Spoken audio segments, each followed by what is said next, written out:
베드로전서 1장 13절부터 21절까지 말씀입니다. 베드로전서 1장 13절부터 21절입니다. 제가 가진 성경으로는 신약성경 377쪽에 위치하고 있습니다.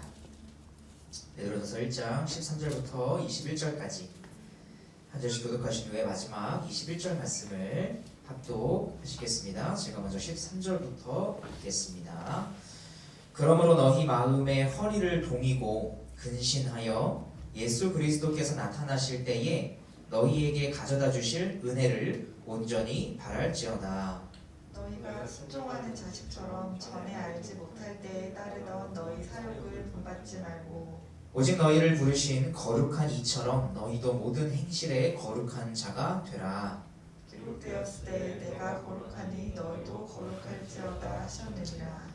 외모로 보시지 않고 각 사람의 행위대로 심판하시는 이를 너희가 아버지라 부른즉 너희가 나그네로 있을 때를 두려움으로 지내라. 너희가 알거니와 너희 조상이 물려준 헛된 행실에 대적함을 받은 것은 은이나 금같이 없어질 것으로 된 것이 아니요 오직 흠없고 점없는 어린 양 같은 그리스도의 보배로운 피로 된 것이니라. 그는 창세전부터 미리 알린 바 되시니나 이 말세에 너희를 위하여 나타내신 바 되었으니. 함께 읽겠습니다. 너희는 그를 죽은 자 가운데서 살리시고 영광을 주신 하나님을 그리스도로 말미암아 믿는 자니 너희 믿음과 소망이 하나님께 있게 하셨느니라. 아멘. 먼저 드려진 예물 위해서 제가 기도하겠습니다. 하나님 아버지, 오늘도 우리로 하여금 이 거룩한 주일을 지키게 하시고 주님께서 따로 예비하시고 구별하신 이 날 주님의 말씀을 듣고 또한 주님께 찬양을 올리고 기도하는 한 주 동안 가장 주님과 가깝다고 볼 수 있는 이 시간으로 우리를 또한 불러주시며 감사합니다. 아버지 하나님, 비록 또다시 상황에 따라서 각자의 자리에서 각자의 처소에서 비록 영상을 통해서 우리가 함께 예배를 드릴 수밖에 없는 그런 처지이지만 그러나 그럼에도 불구하고 그 어떤 역경 속에서도 주의 몸된 교회는 교회가 교회됨으로 인해서가 아니라 그 교회의 머리가 그리스도이시기 때문에 그 생명이 유지될 수 있음을 우리가 고백합니다. 아버지 하나님, 우리가 이 교회의 각 부분으로 우리가 부름받았사오니 오늘도 우리가 그 머리 대신 그리스도로부터 흘러나오는 진리의 말씀을 통해 오늘도 우리가 누구인지 그리고 그리스도 앞에서 어떻게 살아가야 하는지에 대해 함께 은혜의 말씀을 나눌 수 있도록 주여 도와주시옵소서. 하나님, 오늘도 우리가 주님 앞에 귀한 예물을 들고 나아갑니다. 그리스도께서 자기 자신을 바쳐서 성부 하나님께 온전히 드리셨듯 우리도 마땅히 그래야 하는 것이 우리도 마땅하지만 그에 대한 하나의 상징적 행동으로서 이 땅을 살아가는 연약한 우리가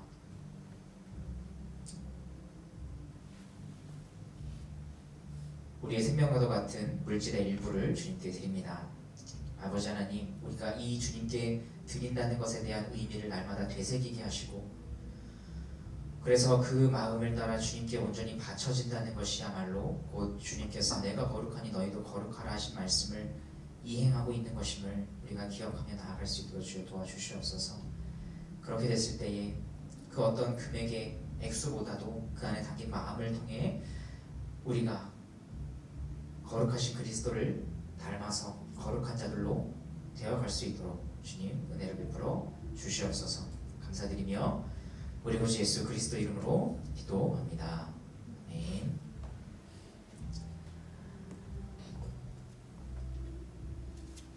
하나님은 이 땅에 국가를 세우셔서 세상이 유지되고 보존되게 하셨습니다. 그런가 하면 이 국가와는 존재 목적이 전혀 다른 기관인 교회도 세우셨습니다. 따라서 이 세상에 어떤 형태로든 국가가 존재해왔고 또 존재하고 있는 것과 같이 교회 역시 어떤 역경 속에서도 결코 사라지지 않습니다. 그 국가와 그 교회에 소속된 우리의 존재가 바로 이러한 사실을 여실히 증명하고 있다고 볼 수 있겠습니다. 이 두 기관의 설립자이신 하나님께서 두 기관이 이 땅에 항상 존재하도록 붙들고 계신 까닭입니다. 이 두 기관의 설립자가 모두 하나님이시기에 국가와 교회는 서로를 위해 존재하는 것이 당연합니다.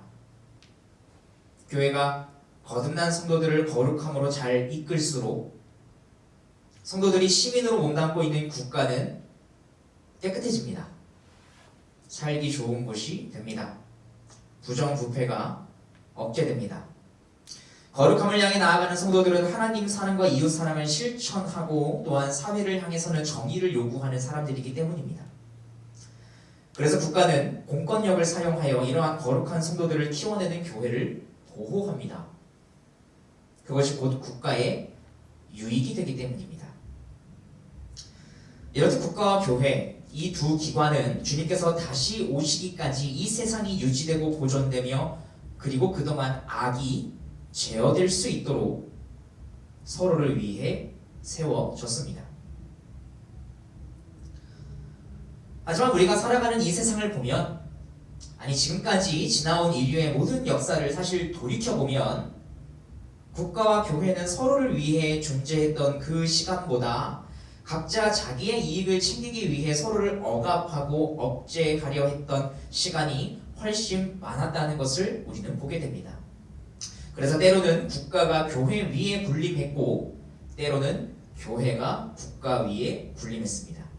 두 기관 모두 자신들이 이 땅에 세워진 존재 목적을 알지 못하거나 또는 잊어버려서 각자 해야 할 역할을 제대로 수행하지 못했던 까닭입니다. 하나님에 의해 세워졌지만 국가와 교회를 실제로 운영하는 인간들이 타락한 죄인이기 때문이죠. 오늘 본문을 기록한 이 사도 베드로와 베드로의 이 편지를 받아서 읽었던 그 교회의 성도들 역시 마찬가지였습니다. 그들은 로마라고 하는 엄청난 국가가 이제 막 태동한 신약의 교회 위에 군림하는 시기를 살아가고 있었습니다. 장성한 로마 병사와 갓 태어난 아기를 생각하면 당시 로마와 이 교회 사이의 관계와 그 힘의 차이가 어떠했는지 좀 이해할 수 있을 것입니다. 그러한 상황 속에서도 이 사도 베드로는 무엇보다 가장 먼저 교회의 성도들로 하여금 너희가 누구인지에 대한 정체성을 분명히 알려주는 것으로 이 편지를 시작했습니다. 베드로는 성도들을 향해 너희는 거룩함을 향해 나아가도록 하나님께 택함받은 나그네라고 말했고 이 말의 의미가 무엇인지에 대해서 가장 먼저 설명해 주었습니다. 그리고는 이제 그 나그네라는 정체성을 갖고 이 세상을 어떤 태도로 살아가야 하는지 알려주기 위해 이제 오늘 본문 말씀을 시작하고 있습니다. 본문 13절을 보면 베드로는 이렇게 말하고 있습니다. 그러므로 너희 마음의 허리를 동이고 근신하여 예수 그리스도께서 나타나실 때에 너희에게 가져다 주실 은혜를 온전히 바랄지어다. 혹시 우리가 올해 1월달에 이 베드로전서 말씀을 나누기 시작했을 때 사도 베드로가 출애굽기를 염두하면서 이 편지를 썼다고 한 것을 여러분 혹시 기억하고 계십니까? 오늘 본문에서도 그러한 베드로의 생각을 아주 잘 드러내고 있습니다. 너희 마음의 허리를 동이고 라고 하는 이 표현을 통해서 말입니다. 우리는 이와 동일한 표현을 6월절에서 발견하게 됩니다. 출애굽기 12장 5절부터 11절을 보면 이렇게 기록되어 있습니다.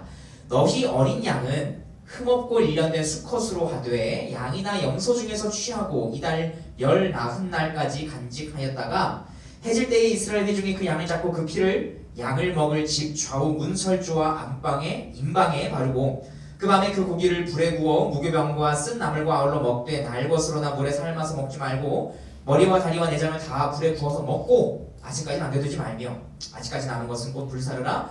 너희는 그것을 이렇게 먹을지니 허리에 띠를 띠고 발에 신을 신고 손에 지팡이를 잡고 급히 먹으라. 이것이 여호와의 유월절이니라. 사도 베드로가 살았던 당시에 교회는 로마 제국이라고 하는 그 압도적인 권력의 지배 아래에 놓여 있었습니다. 그런데 사실 국가와 교회 사이의 이러한 관계는 그냥 그 당시에만 있었던 아주 특수한 상황이 아니에요. 이미 이런 관계는 그 이전의 과거에도 있었습니다.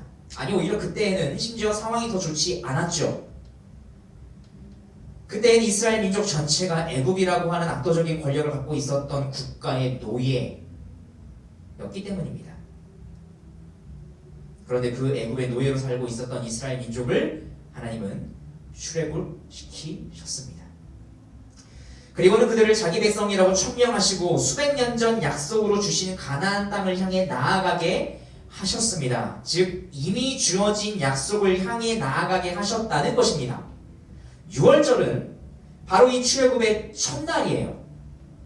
6월절과 함께 이스라엘 민족은 출애굽할 수 있었고 이때로부터 하나님 백성으로서 가나안 땅을 향해 나아가는 나그네가 되었습니다. 나그네가 6월절과 함께 시작되었습니다.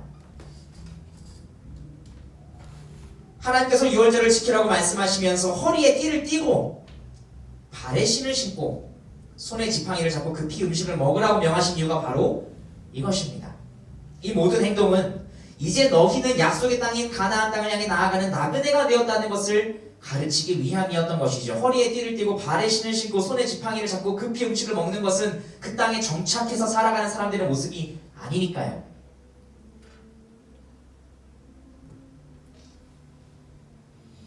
그리고 바로 이런 의미를 담아서 사도 베드로는 로마 제국의 지배 아래에 놓여 있었던 신약 교회의 성도들을 향해서도 너희 마음의 허리를 동이라 라고 말했던 것입니다.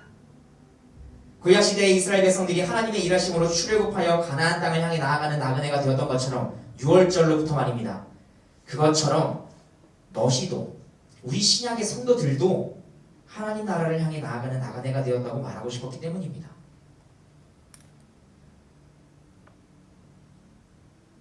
하지만 이 둘 사이에는 한 가지 큰 차이가 있어요.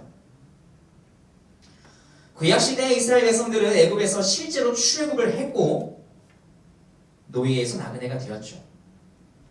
그리고 이 땅에 존재하는 한 지역인 가나안 땅으로의 여정을 시작했습니다. 실제 여정이었죠. 실제 장소의 이동이었습니다. 반면 신약 시대의 교회는 여전히 로마 제국의 지배 아래에 놓여 있음에도 베드로는 그러한 상황에서 우리는 나그네가 되었다라고 말하고 있는 거예요. 이건 상황이 다르죠. 그죠? 구약에서는 실제로 애굽이라는 나라를 나와서 가나안 땅을 향해 장소를 이동했는데 신약의 성도들은 출로마하지 않았다는 말입니다. 여전히 그 땅에 살고 있었어요. 장소 이동을 하지 않아요. 정체성은 구약의 백성들과 신약의 성도들이 동일한데 상황은 조금 다르지 않습니까?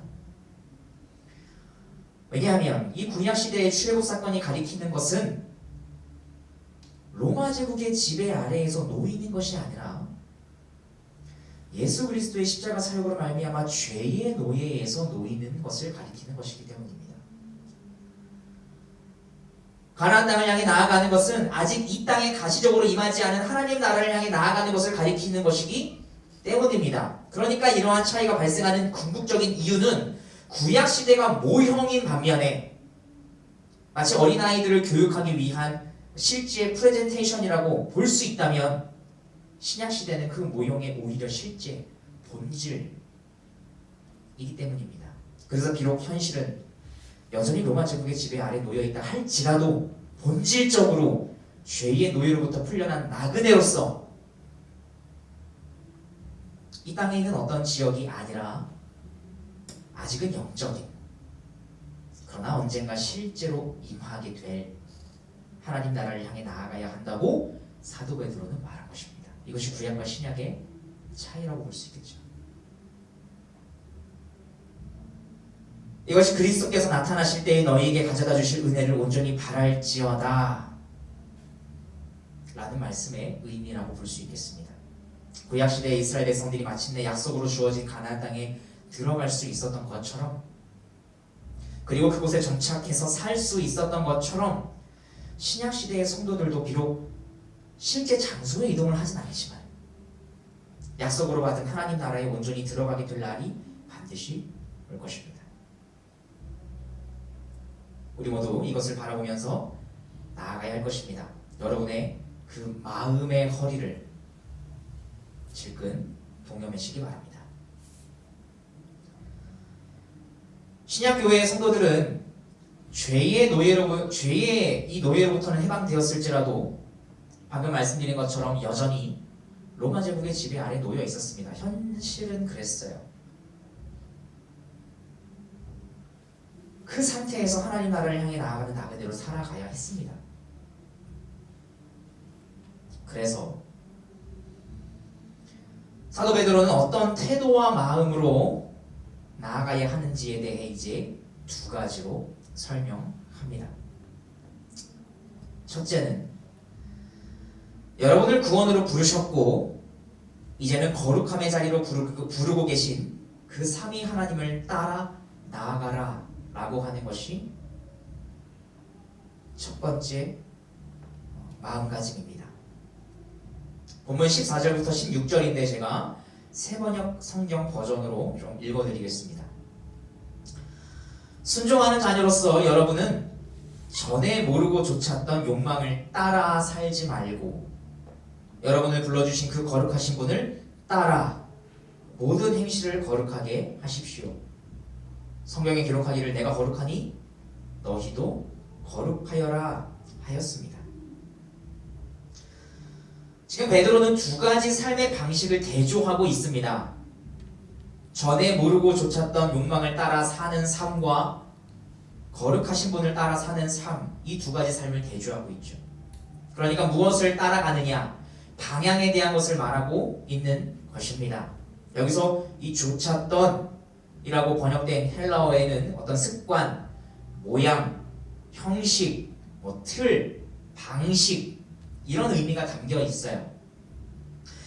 지금 베드로의 편지를 받는 사람들은 로마 제국의 지배 아래에 놓여 있었습니다. 따라서 로마 제국이 강요하는 문화가 있었을 뿐만 아니라 그 문화는 세상의 주류 선진 문화로 받아들여지고 있었습니다. 로마의 정치, 로마의 철학, 로마의 경제, 그리고 로마의 건축, 그러니까 생활 양식 등으로부터 비롯되는 삶의 모든 습관과 사고 방식 말입니다. 하지만 베드로의 표현에 의하면 결국 그것은 자신의 욕망을 따라 사는 삶이라고 말합니다. 그러한 삶은 세상에서는 주류가 될 수 있도록 이끌어 주겠지만 영원한 하나님 나라로 이끌어 주지는 못한다는 것입니다.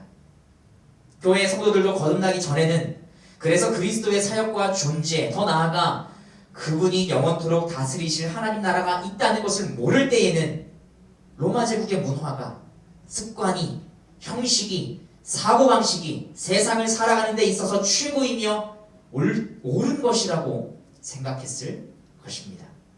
그것이 세상을 살아가는 자연스러운 원리라고 여겼을 것입니다. 하지만 성령으로 거듭남과 함께 이제는 세상의 참된 본질이 무엇인지 알게 되었습니다. 세상을 창조하신 이가 누구이신지, 그가 어떤 생각과 목적으로 세상을 창조하신 것인지, 그래서 세상이 지금도 유지되고 보존되는 이유가 누구 때문이고, 결국 이 세상에 대한 궁극적인 권위와 통치권을 누가 갖고 있는 것인지 알게 되었습니다. 거룩하신 삼위 하나님 말입니다.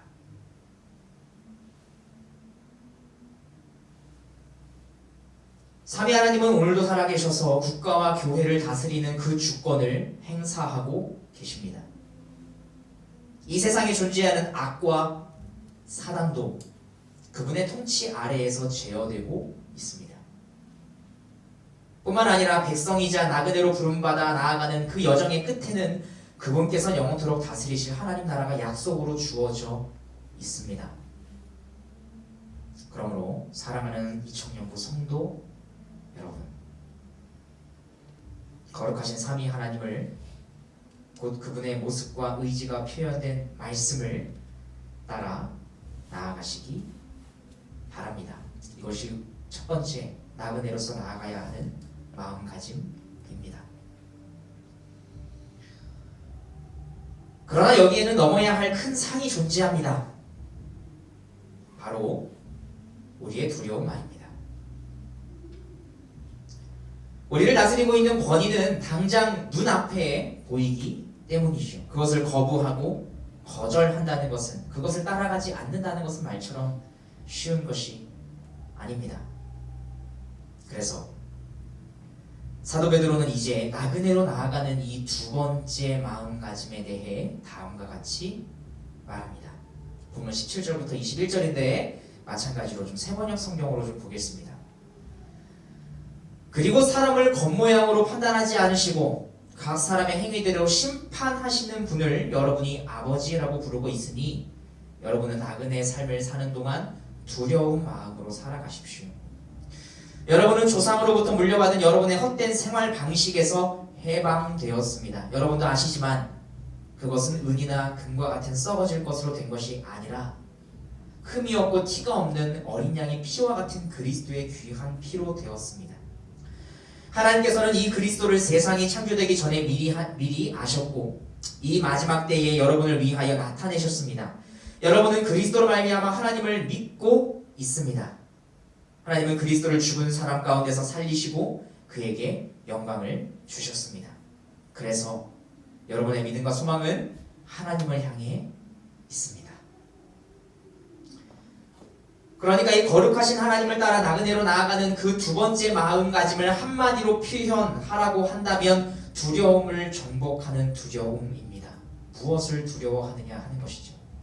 세상은 언제나 세상을 따라가지 않으려 하는 성도와 교회를 두려움으로 위협합니다. 지금 베드로의 이 편지를 받아보는 로마 제국 변방에 흩어진 교회들이 겪는 가장 큰 어려움도 아마 사방으로부터 몰려오는 두려움이었을 것입니다. 특별히 소외감, 따돌림, 간헐적인 핍박이 가중시키는 무거운 그 두려움 말입니다.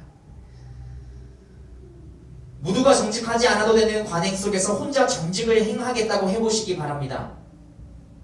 모두가 침묵할 때 하나님의 진리를 올곧게 선포한다고 생각해 보시기 바랍니다. 여기는 언제나 두려움이 동반합니다. 그래서 베드로는 다음과 같은 격려와 또한 권면의 말씀을 전하고 있는 것입니다. 첫째, 마음의 본질을 꿰뚫어 보시는 하나님의 심판이 있을 것입니다. 하나님은 결코 속지 않으십니다. 모든 사람들은 자신이 뱉은 말과 삶의 방향에 대해 반드시 책임지게 될 날이 올 것입니다. 둘째, 하나님에게 있어서 교회는 세상보다 존귀합니다. 귀합니다. 왜냐하면 교회는 성부 하나님께서 자신의 아들인 그리스도의 피값을 주고 사신 것이기 때문입니다. 그 귀한 것을 주님은 그냥 내버려 두지 않으실 것입니다. 셋째, 거듭난 성도가 되었다는 것은 죽음에서 그리스도를 일으키신 하나님을 믿는다는 것입니다. 이 세 가지 사실이 성도로 하여금 세상이 주는 두려움을 극복하게 이끌어준다라고 사도 베드로는 말하고 있습니다. 세상이 줄 수 있는 두려움의 가장 끝은 결국 죽음이기 때문입니다. 아마도 베드로는 자신이 직접 들었던 주님의 이 말씀을 떠올리면서 이 격려의 메시지를 전달하지 않았을까 싶습니다. 마태복음 10장 26절부터 33절입니다. 주님께서 그 제자들을 향해서 이렇게 말씀하셨습니다. 그들을 두려워하지 말라. 감추인 것이 드러나지 않을 것이 없고 숨은 것이 알려지지 않을 것이 없느니라. 내가 너희에게 어두운 데서 이루는 것을 광명한 데서 말하며 너희가 귓속말로 듣는 것을 집 위에서 전파하라. 몸은 죽여도 영혼은 능히 죽이지 못하는 자들을 두려워하지 말고 오직 몸과 영혼을 능히 지옥에서 멸하실 수 있는 이를 두려워하라. 창새 두 마리가 한 아사리온에 팔리지 않느냐. 그러나 너희 아버지께서 허락하지 아니하시면 그 하나도 땅에 떨어지지 아니하리라. 너희에게는 머리털까지 다 세신 바 되었으니 두려워하지 말라. 너희는 많은 창새보다 귀하니라.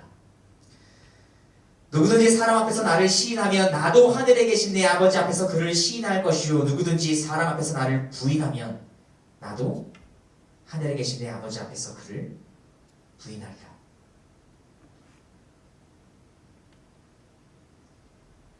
결국 무엇을 실제하는 것으로 믿고 있느냐에 따라 삶의 방식이 결정됩니다. 내 위에 있는 권위 중 어떤 권위가 가장 크다고 생각하느냐에 따라 삶의 방식이 결정됩니다. 그러므로 세상이 주는 두려움을 이길 수 있는 유일한 방법은 그 두려움을 정복할 수 있는 더 권위 있는 존재가 있다는 것을 기억하고 그것을 믿는 것뿐입니다. 그럴 때에만이 세상이 제시하는 삶의 방식을 따라가지 않을 때 찾아오는 두려움을 극복하는 가운데 인내하며 나아갈 수 있습니다. 오랜만에 오늘 이러한 말씀과 관련해서 천루역정의 한 부분을 좀 보고자 합니다.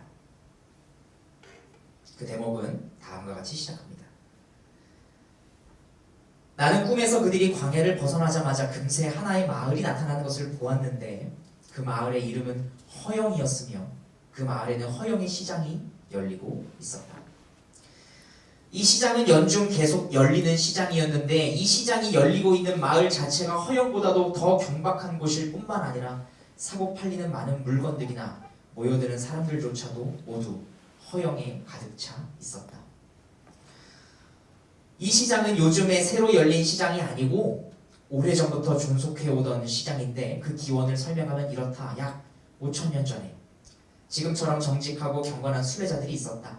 이것을 본 바알세불과 아볼루온, 군대 등 새 악마와 그들의 동료들은 순례자들이 천국을 향하여 가고 있는 길이 이 허영의 도시를 통과한다는 사실을 알아채고는 이 허영의 도시 안에다 온갖 종류의 허영을 사고 파는 시장을 세워놓고 연중 무휴로 장을 열기로 했던 것이다. 그리하여 이 시장에서는 이런 것들이 팔렸다. 집, 토지, 명랑자리, 무형물자들, 직위, 명예, 승급, 귀족 칭호들, 국가들, 왕국, 욕정, 향락 등등이 거래되고 또한 모든 종류의 쾌락을 위하여 매춘부들, 포주들, 아내, 남편, 아이들, 주인, 하인, 생명, 피, 영혼, 금, 진주를 비롯한 각종 보석 등등 온갖 것들이 다 있었다. 게다가 이 시장에는 언제나 마술사들, 사기꾼들, 도박꾼들, 바보들, 악한들, 불량배들 등 온갖 종류의 쾌락과 악에 젖은 사람들이 술렁거리고 있었다. 또한 도둑질, 살인, 간통, 거짓 맹세, 피 묻은 것들 등 무시무시한 것들을 언제든지 무료로 구경할 수 있었다. 해설을 좀 해볼까요? 크리스천과 지금 그 동료인 믿음이 두 사람입니다. 크리스천과 믿음 두 사람이 이 허영이라는 이름의 마을을 지나가게 되었는데 그곳에는 허영의 시장이 연중무휴로 열려 있었다라고 지금 종변에는 묘사하고 있습니다. 이 허영의 시장에서 파는 물건들은 크게 세 종류로 분류할 수 있습니다. 첫 번째는 집, 땅, 직위, 아내, 남편, 아이들 이런 거죠. 세상에서 합법적인 것들이에요. 그것 자체로는 나쁜 게 아니에요. 그런데 이 도성의 주인인 바알세불이 그것들을 과도하게 사용해서 순례자들의 마음을 빼앗고 거기에 빠지도록 만들죠. 그러니까 비록 합법적인 것들이라 할지라도 마귀는 성도로 하여금 이러한 것에 매여 종이 되게 만든다라고 하는 것을 지금 설명하고 있는 겁니다. 두 번째 종류의 것들은 마술, 사기, 도박, 오락, 어리석음 이런 것들인데 헛된 것에 마음을 두게 만들어서 서서히 영혼을 파멸로 몰아가는 어떤 그런 습관과도 같은 것들을 말하고 있는 것일 테고요. 세 번째는 도둑이나 살인, 간음, 거짓 맹세들 뭡니까? 십계명에서 명백하게 금지하고 있는 것들이죠. 그러니까 불법적인 것들을 말하고 있는 것입니다. 허영의 시장에서는 이렇게 다양한 것들을 팔고 있었습니다. 계속해서 보도록 하겠습니다. 앞에서 이미 말한 것처럼 천국으로 가는 길은 허영의 상품으로 가득 찬 이 도시를 통과하게 되어 있었으므로 천국을 향하여 가는 사람이 이 거리를 거쳐가지 않으려 할 때에는 세상 밖으로 나가는 수밖에 없었다. 이 말은 무슨 의미일까요? 세상은 순례의 길에 있는 성도들을 유혹하고 있는데 이러한 세상을 피해서 다른 길로 갈 수 없다는 거예요. 성도는 반드시 이 허영의 도시와 그 시장을 통과해야 합니다. 통과하며 나아갑니다. 무슨 말인가 하면 성도는 세상에 속해 있진 않지만 세상에 살고 있다는 것이죠. 이 세상을 살고 있지 않는 성도는 단 한 명도 없지 않습니까? 속해 있지 않다 할지라도 이 세상을 벗어나서 사는 성도는 한 명도 없어요. 그리고 그것은 예수님도 예외가 아니었다라고 하는 것을 존 번연은 계속해서 이렇게 설명을 합니다. 만왕의 왕이신 예수께서도 자신의 나라인 천국으로 가실 때 이 도시를 지나가셨는데 때마침 장이 성대하게 열리고 있는 판이었다. 이 도시의 주인인 바알세불은 예수를 유혹하여 온갖 허영을 사도록 권고하였고, 만일 예수께서 이 거리를 지나가시면서 그 마귀의 권고를 존중하여 따랐더라면 마귀는 그를 허영의 거리의 주인으로 삼았을 것이다. 예수께서는 존경받으실 만한 귀한 분이었으므로 바알세불은 예수를 이 거리 저 거리로 데리고 다니며 잠깐 동안에 이 세상의 모든 왕국들을 보여주면서 어떻게 하면 이 사람을 유혹하여 시장에 널려있는 허영을 흥정하고 살 수 있게 만들 수 있을까 궁리했다. 그러나 예수께서는 이러한 온갖 상품들에 전혀 마음을 두지 않으시고 허영에 대해서는 한 푼의 돈도 허비하지 않으신 채로 그 도시를 떠나가셨다. 이들 두 순례자들도 이 도시를 반드시 통과해야만 했으므로 시내에 발을 들여 놓았다. 그러나 어찌된 일인지 그들이 시장에 들어가자마자 시장에 모인 사람들이 여기저기서 웅성거리기 시작하더니 이윽고 도시 전체가 그들 두 순례자들에 대하여 떠들썩하게 되고 말았다. 이렇게 된 데에는 몇 가지 이유가 있었다. 첫째로 이 순례자들이 입고 있는 의복은 시장에서 거래되고 있는 옷들이나 이곳 사람들이 입고 있는 옷들과는 판이하게 달랐다.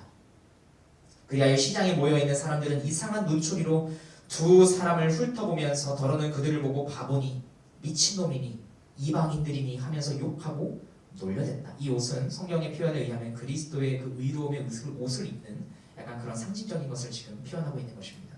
의로움을 말하는 거죠. 둘째로 그곳에 모인 사람들은 두 순례자의 의복뿐만 아니라 말씨까지도 이상하게 여기는 것이었다. 그들은 당연히 모국어인 가나안 말을 쓰기 때문에 이 시장에서 그들이 말하는 것을 이해할 수 있는 사람은 거의 없었다. 이 시장의 주민들은 세상의 사람들이었으므로 순례자들이 시장의 이쪽 끝에서 저쪽 끝에 이르기까지 그들을 마치 야만인들처럼 보는 것이었다.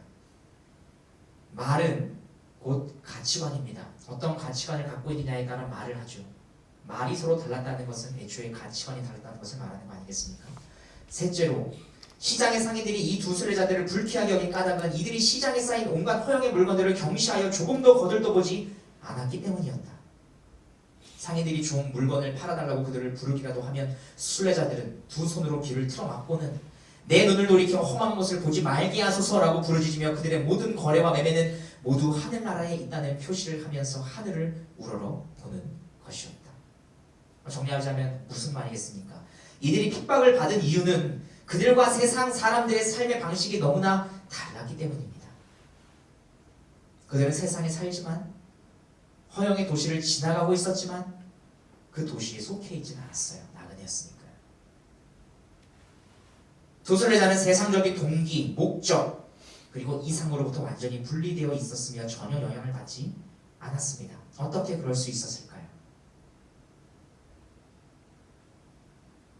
그들에게는 천성의 도시라고 하는 명확한 목적지가 있었기 때문이고 그것을 우선적으로 부지런히 찾으며 나아가고 있었기 때문입니다. 그래서 크리스천과 믿음은 무엇을 사고자 하느냐는 시장 상인의 질문에 다음과 같이 대답할 수 있었습니다.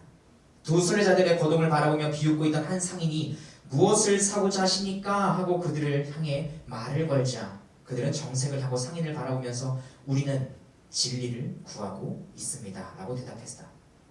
이 대답으로 인하여 그들은 한층 더 비웃음을 사게 되었으므로 어떤 사람들은 그들을 놀리며 시비를 거는가 하면 어떤 사람들은 거친 욕을 하면서 그를 때려눕히자고 선동하기도 했다. 마침내 일이 점점 커져서 시장 전체가 떠들썩하게 들끓고 큰 혼란과 소동이 벌어지고 말았다. 이러한 소식은 시장의 주인에게 알려져서 그는 곧장 가장 믿을만한 친구들에게 위임하여 어떻게 이들 두 나그네가 시장 전체를 온통 소란하게 만들었는지 조사를 하도록 했다. 그리하여 두 순례자들은 신문을 받기 위해서 재판정으로 끌려갔고 그들 앞에 앉은 몇몇 신문관들은 그들이 어디에서 떠나 어디로 가는 길이며 이 이상스러운 의복을 입은 채 시장에서 어떤 일을 했는지 캐묻기 시작했다. 이 재판이 계속해서 진행됩니다.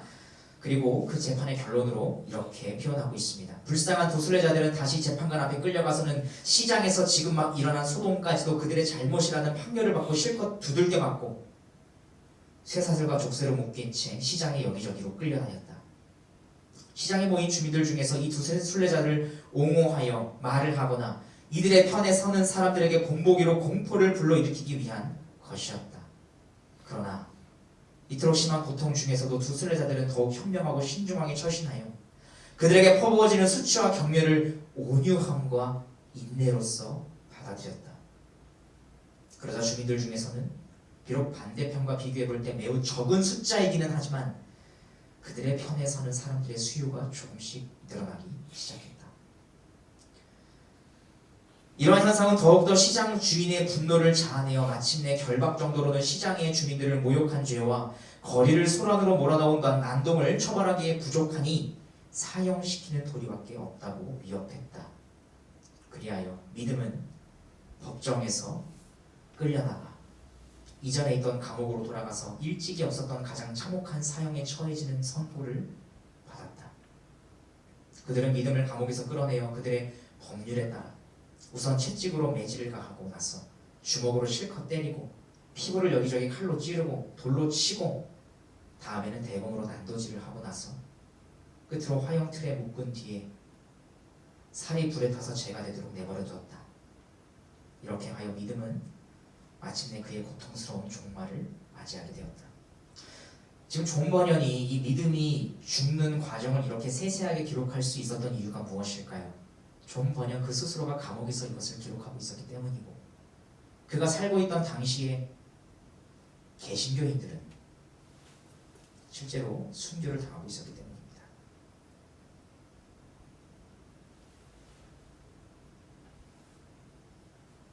그런데 이제 꿈에서 보니 크리스천이 홀로 걸어가지 아니하고 크리스천은 풀려났습니다. 집행유예를 받고 풀려났다고 표현되고 있어요. 한 동행자와 함께 걷고 있었다. 그 사람의 이름은 소망이었는데 허영이 시장에서 크리스천과 믿음이 극심한 고통 가운데서도 꿋꿋한 언행으로 이를 극복하는 태도를 지켜보고 감동을 받아서 스스로 소망이라는 이름을 짓고 형제로서 언약을 맺은 다음 동행하기를 요청했던 것이다. 이렇게 해서 하나님의 진리를 증거하기 위하여 한 사람이 그의 죄 가운데서 일어나 크리스천의 순례길에 동행하게 된 것이었다. 소망은 또한 크리스천에게 머지않아 허영의 도시에 사는 많은 사람들이 천국을 향한 순례의 길에 따라 나서게 될 것이라고 말해 주었다. 크리스천과 동행하고 있었던 믿음, 그는 결국 허영의 시장에서 순교당했습니다. 반면 크리스천은 집행유예를 받고 풀려나서 계속해서 순례의 길을 걸어갔죠. 마치 사도행전에 기록된 내용대로 감옥에 함께 갇혀 있었던 야고보와 베드로 두 사도 중에서 야고보는 곧장 순교당했으나 곧장 죽었으나 베드로는 풀려났던 것과 같이 말입니다. 역사상 수많은 성도들이 믿음과 같이 순교를 당해왔습니다. 누군가는 이것을 비극이라 말할지 모르겠습니다. 하지만 정작 믿음을 지키다 순교당한 자들은 하나님께서 자신들을 지름길로 천국에 이르게 하시는 것이라는 믿음이 있었습니다. 그 믿음이 그들을 죽음으로 내몰았는지도 모르겠죠. 하지만 그 믿음은 내용이 없는 맹신이 아니라 기록된 여러 약속에 대한 믿음이었습니다.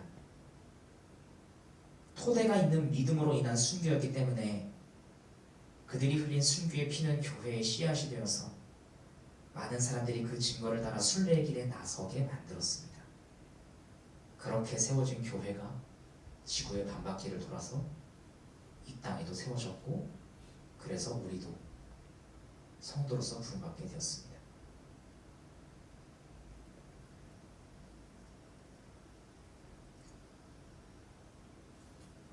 믿음이 죽은 후로 소망이 크리스천과 동행을 시작하게 되었습니다. 하나님은 왜 크리스천을 계속해서 순례의 길을 가게 하신 것일까요? 그의 여정을 통해서 하나님의 뜻이 성취되기 전까지 사단의 권세나 능력이 성도들을 결코 잘라내지 못한다는 것을 증거하게 하셨습니다. 한 명은 순교로서 그 믿음을 증거했고, 한 명은 남은 여생을 살아가는 동안 결코 죄악이, 결코 사단의 권세가 그를 압제하지 못한다는 것을 증거하게 하셨습니다. 생명을 보장한 그리스도는 하나님의 뜻이 성취되기까지 남은 수고를 감당해야 했던 것입니다. 성령 하나님께서 선물로 주신 믿음으로 인해 거듭난 이청령부 성도 여러분,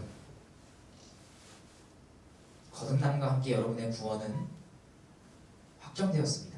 그것이 칭이다라고 지난주에 말씀드렸죠. 그리고 그 구원은 미래에 영원히 확정될 것입니다. 주님께서 다시 오시는 날 열리게 될 그 최후의 심판에서 말입니다.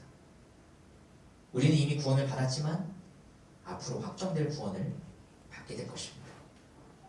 그래서 우리의 삶은 이미 확정받은 구원으로부터 확정받을 구원으로 이동하는 중인 것입니다. 출애굽한 이스라엘 백성들이 가나안 땅을 향해 나아가는 동안 광야를 여정했듯이 말입니다. 그러므로 거룩하신 하나님께서 거룩하게 하신 말씀이라는 이 길을 따라가는 동안 하나님을 최고의 권위로 인정하고 믿고 두려움을 정복할 수 있는, 우리가 참으로 두려워해야 할 분이 누구인지를 기억하면서 그로부터 힘을 얻어 소망과 함께 나그네로서 천성을 향해 나아가시길 주님의 이름으로 축원합니다. 함께 찬양하고 기도하는 시간 갖도록 하겠습니다. 우리 이것이 영원한 삶 함께 찬양하겠습니다.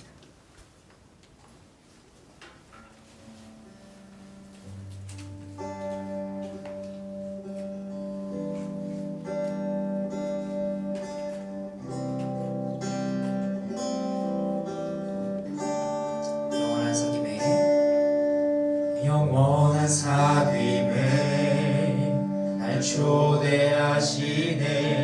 주님을 누리며 사는 것,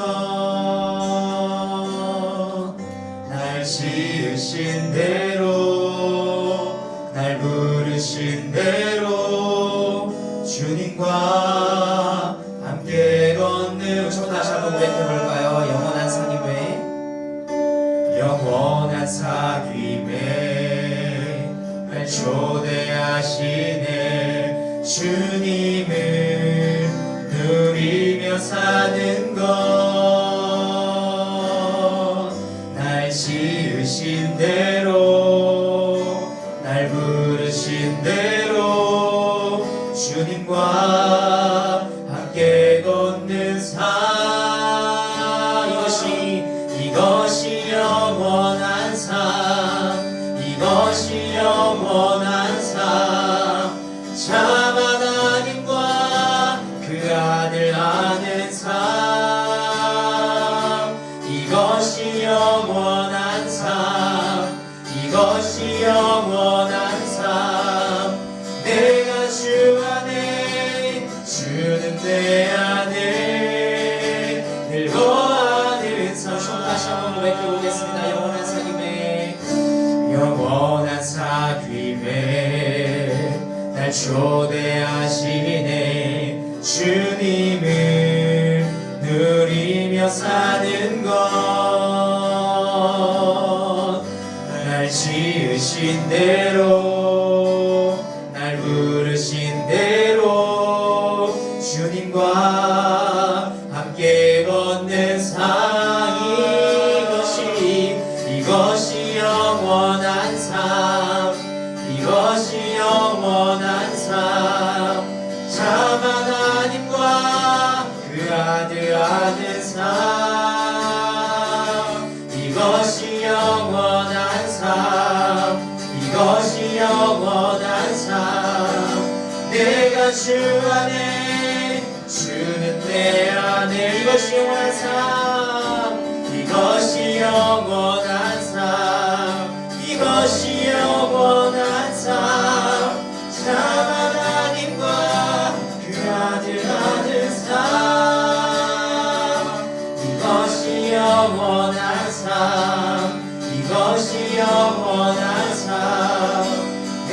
주 안에 주는 내 안에 마지막으로 한번 더 고백하겠습니다. 이것이 영원한 삶 이것이 영원한 삶 참 하나님과 그 아들 아는 삶 이것이 영원한 삶 이것이 영원한 삶 내가 주 안에 주는 내 안에 늘 거하는 삶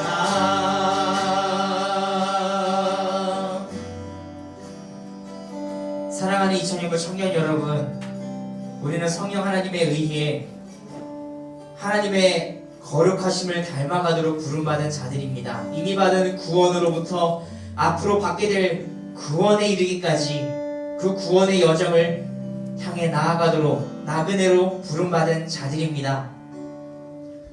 그런데 그 나그네로 나아가는 길은 결코 쉽지 않아서 크리스천과 믿음이 허영의 도시 그리고 그 안에서 팔고 있는 여러 물건들을 팔고 있었던 허영의 시장을 반드시 지나가야만 했던 것처럼 우리 역시도 그러한 삶을 버텨내야 할 때가 반드시 오게 됩니다. 우리는 세상에 속해 있지 않다 할지라도 우리는 이 세상에 살아가고 있기 때문입니다. 그러한 모든 상황 속에서 우리를 지배하는 것은 분명 두려움일 것입니다. 실제로 존 버녀는 두 순례자 중에 믿음은 그로 인하여 죽었다고 말하고 있습니다. 그런데 사실 이 교회의 역사를 돌이켜보면 정말 그러했습니다. 믿음으로 인해 순교한 자들의 그 피값에 그 피 흘림 위에 세워진 것이 교회였고 그것이 2000년 동안 유지되어 오다가 마침내 우리 역시도 몸담을 수 있도록 이 낯설은 대한민국 땅에 세워진 것이 아닙니까? 비록 우리는 이 대한민국 사회에서 순교를 요구당하고 있지는 않은 것 같습니다. 그러나 우리 각자의 삶은 사실상 집행유예로 풀려나서 천성을 향해 나아가고 있는 크리스천과 같다고 말할 수 있을 것이겠습니다. 여러분의 삶은 어떠합니까? 여러분은 계속해서 그 천성을 향해 나아가는 삶을 살고 계십니까? 아니면 그 허영의 시장에서 파는 물건들을 바라보고 그 허영의 도시에 혹시 안주하며 눌러앉진 않으셨습니까? 우리 자신을 다시 한번 돌이켜보고 이 세상이 주는 두려움이 있다 할지라도 오히려 그 세상보다도 더 높은 최고의 권위를 가지신 하나님을 우리가 생각하면서 그리고 우리가 그분을 아버지로 부를 수 있게 되었다는 것을 생각하면서 주님, 우리가 그 허영의 도시, 허영의 시장을 우리가 오늘도 통과해서 천성을 향해 나아가는 나그네로서의 삶을 살아가길 원합니다 라고 고백하며 나가길 간절히 소망합니다. 우리 이러한 마음을 담아서 우리 시간 함께 좀 기도하며 나갔으면 좋겠습니다. 함께 기도하시겠습니다. 살아계신 하나님 아버지, 오늘도 우리를 나그네로 부르신 하나님의 그 부르심을 기억하길 원합니다. 아버지 하나님, 내가 거룩하니 너희도 거룩하라 라고 말씀하신 하나님께서 우리가 무엇을 따라 무엇을 조차 나아가야 할지에 대해서 그 삶의 방향에 대해서 우리에게 알려주셨습니다. 그런데 하나님 아버지, 그 삶으로 나아가고자 하는 것이 결코 쉽지가 않습니다. 하나님 아버지, 참으로 그것은 가치관의 갈등이 존재해서 그 가치관의 대립으로 인해서 그 가치관의 갈등으로 인해서 우리가 받게 되는, 우리가 아버지 하나님 피할 수 없는 아버지 하나님 여러 요소들, 여러 억제와 억압들을 우리는 경험하게 되기 때문입니다. 그 사람들로부터 이상한 눈초리를 받게 됩니다. 우리가 입은 의복이 다르고 우리가 사용하는 말씨가 다르며 아버지 하나님, 우리는 세상의 가치관을 귀한 것으로 여기지 아니하고 그것을 거룩해 보지 않는 우리를 이상하게 여기기 때문입니다. 그로 인해서 아버지 하나님, 너희는 다르다고 말하고, 아니 다르다는 것을 넘어서 너희는 도대체 왜 그러냐고 말하면서 오히려 우리를 핍박하는 그런 자리가 걸어 있을지 모르겠습니다. 누군가는 지금 그러한 삶을 경험하고 있을지 모르겠습니다. 그런데 하나님 아버지, 그로 인해 오는 두려움 안에서 하나님 아버지, 우리가 그것을 극복할 수 있는 유일한 방법은 그 두려움을 정복하신 더 큰 두려움을 행사하시는 분, 죽음으로, 자신의 죽음으로 죽음에게 죽음을 선고하신 예수 그리스도가, 그리고 그 예수 그리스도를 죽음에서 일으키신 성부 하나님이 있다는 것을 우리가 기억하는 것뿐입니다. 세상이 줄 수 있는 가장 마지막 두려움은 결국 죽음일 것입니다. 세상은 육신의 죽음보다 더 큰 두려움을 우리에게 줄 수 없습니다. 그러나 주님께서는 그 죽음을 이기셨습니다. 아버지 하나님, 우리가 언제나 이것을 기억하면서 아버지 하나님, 세상이 줄 수 있는 두려움보다도 주님 말씀하셨듯이 몸은 죽게 할 수 있다 할지라도 영혼은 죽게 할 수 없는, 영혼은 어찌할 수 없는 분을 더 큰 분으로 여기고 그분을 더욱 두려워하며 나아가라라고 말씀하신 이 말씀을 우리가 기억하면서 주님, 우리가 나아갈 수 있도록 주여 도와주시옵소서.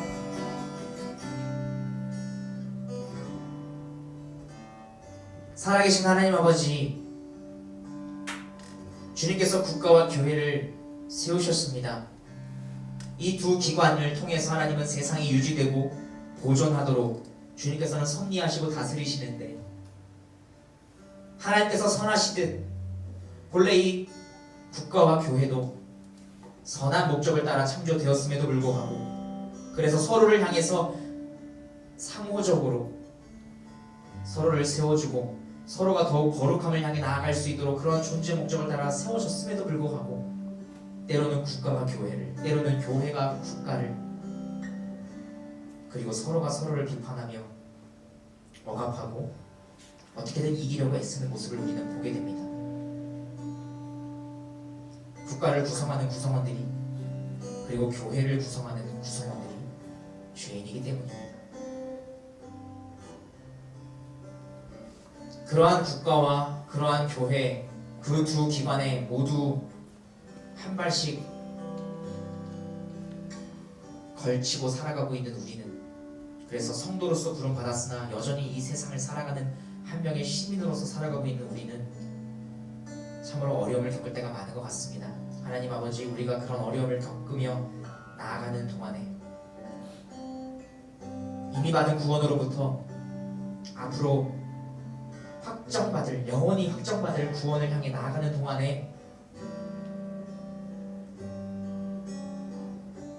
우리가 더욱 삼위 하나님의 살아계심과 예수 그리스도를 통하여 그분이 누구이신지 알아가는 것과, 그리고 실제 그분께서 우리의 삶을 어떻게 이끄시고 통치하시고, 때로는 악을 허용하셔서 우리를 정결하게, 우리를 연단하시는가 하면, 또 때로는 우리를 덮쳐오려고 하는 그 악을 제어하셔서 우리를 보호하고 지키시는 것을 우리의 삶에서 경험함으로 말미암아 우리가 무엇을 진실로 두려워해야 하는지 더욱 알아가는 우리 귀한 이청년부 한 사람 한 사람 될 수 있도록 주님 도와 주시옵소서.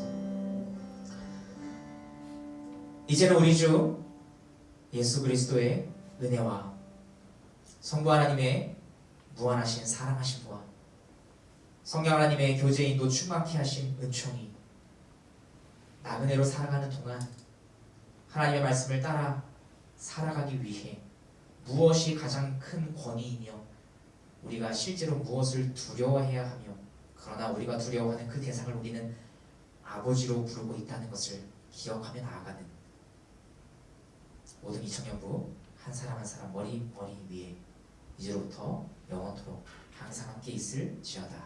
아멘.